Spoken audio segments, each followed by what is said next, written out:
Hello friends, आज हम बहुत इंटरेस्टिंग टॉपिक के बारे में बात करेंगे, जैसे shares, mutual funds and fixed deposit के अलावा क्या हम कहीं और इन्वेस्ट कर सकते हैं, ये क्वेश्चन सब सोचते हैं।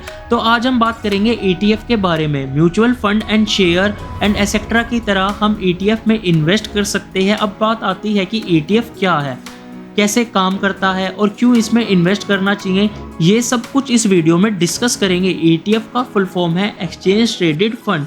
ये एक इन्वेस्टमेंट प्रोडक्ट है जिसमें एक बास्केट ऑफ सिक्योरिटीज होती है। इमेजिन एक बास्केट है, मतलब टोकरी, जिसमें शेयर्स, बॉन्ड्स या कमोडिटीज हो सकते हैं। अब आप पूरी बास्केट को एक ही प्रोडक्ट की तरह बाय कर सकते हो, जिसमें शेयर्स, बॉन्ड्स, कमोडिटी इंक्लूड होती है।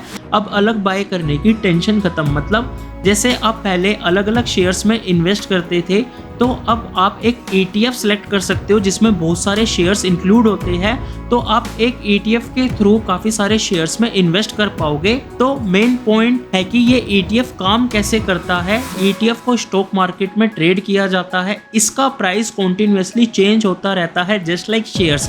जैसे शेयर्स का प्राइस ऊपर नीचे होता रहता है, ऐसे ही ETF का प्राइस भी कॉन्टिन्यूसली ऊपर नीचे होता रहता है, मतलब कॉन्टिन्यूसली चेंज होता है।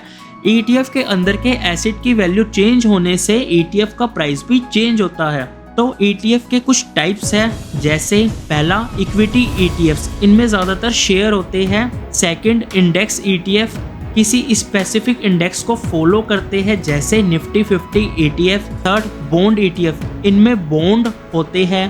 फोर्थ कमोडिटी ETF, इसमें गोल्ड, ऑयल पर बेस्ड होता है ये वाला। फिफ्थ थीमेटिक ETF, एक स्पेसिफिक थीम पर बेस्ड होता है, जैसे टेक्नोलॉजी, हेल्थ केयर एसेट्रा। तो आगे बात करते हैं ETF के एडवांटेजेस के बारे में। ETF के काफ़ी सारे फायदे हैं। पहला डाइवर्सिफिकेशन, एक ही ETF में अलग अलग एसेट मिल जाते हैं। Second point liquidity, easily buy and sell कर सकते हो। जैसे आप शेयर्स को ईजिली बाय करते हो देन उसको ईजिली सेल कर देते हो, तो ऐसे ही सेम आप ETF को भी ईजिली बाय एंड सेल कर सकते हो। Third point low cost, mutual funds के कंपेयर में फीस कम होती है ETF की। फोर्थ पॉइंट टैक्स एफिशिएंट, कुछ ETF टैक्स बेनिफिट्स ऑफर करते हैं जिससे आपकी टैक्स में बचत हो सकती है। तो ये थे कुछ फ़ायदे ETF के। तो अगर एक चीज़ के फ़ायदे होते हैं तो थोड़े बहुत नुकसान भी होते हैं। ETF के डिसएडवांटेजेस भी देख लेते हैं। पहला मार्केट रिस्क, मार्केट डाउन होने पर ETF की वैल्यू भी गिर सकती है। मतलब जैसे मान लो मार्केट में कोई क्रैश आया तो ETF की वैल्यू भी गिर सकती है।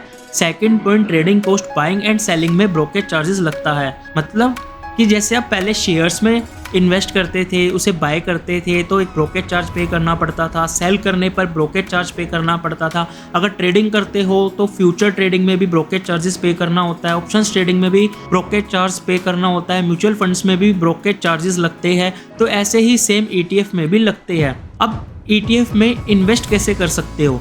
ETF में इन्वेस्ट करना बिल्कुल आसान है। डीमैट अकाउंट ओपन करो, जिस ETF में इन्वेस्ट करना चाहते हो उस ETF को सिलेक्ट करो, देन अपना ऑर्डर को आप प्लेस कर सकते हो। ETF समझना इंपॉर्टेंट है अगर आप इन्वेस्टमेंट जर्नी शुरू कर रहे हो, बट रिसर्च करो एंड अपने फाइनेंशियल एडवाइजर से बात जरूर करो।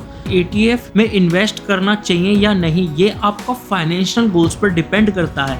लॉन्ग टर्म इन्वेस्टमेंट की सोच रहे हो तो ETF अच्छा ऑप्शन हो सकता है। रिस्क टॉलरेंस के बारे में भी सोचना इंपॉर्टेंट है। बाकी ये वीडियो सिर्फ एक एजुकेशनल पर्पस के लिए बनाई गई है। ETF में इन्वेस्ट करना है या नहीं करना, ये आपका अपना डिसीजन है। ETF में इन्वेस्ट करने से पहले अपनी खुद की रिसर्च करो और अपने फाइनेंशियल एडवाइज़र की सलाह लो, देन उसके बाद कोई डिसीजन लो। अगर वीडियो अच्छी लगी तो वीडियो को लाइक करो, शेयर करो एंड चैनल को सब्सक्राइब करो।